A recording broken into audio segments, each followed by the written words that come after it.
Kentucky Fish and Wildlife officials are asking hunters for help after one deer in western Kentucky was found carrying a deadly disease. WDRB's Dalton Godby found out what's being done to stop the spread.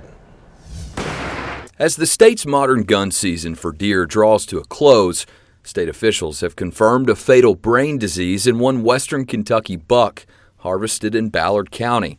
It's the first ever confirmed chronic wasting disease case in the state. Just going to kind of sit back and see what we find and what Tennessee finds and what all of our neighboring states find, and then make some recommendations for 2024. Deer infected with CWD don't show symptoms for up to 16 months during an incubation period of the disease.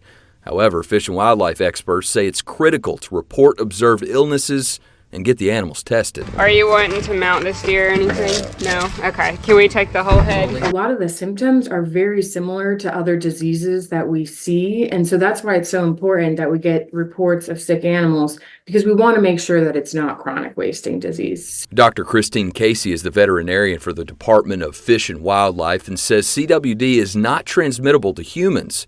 She notes that other diseases like mad cow disease and Creutzfeldt-Jakob disease can cause related illnesses, but are not the same. And with chronic wasting disease, currently there's no evidence that humans can get it, and there's been no cases. However, the department and CDC recommends that people should not consume meat from an animal that is tested positive for CWD. That's why even department officials like Gabe Jenkins say it's important for hunters to get harvested deer checked. For me, it's just the incentive of I want to do the very best that I can when I go to feed my family. So I want to have that animal tested to ensure that the disease is not detected in it before I feed. With photojournalist Frank Stamper, Dalton Godby, WDRB News.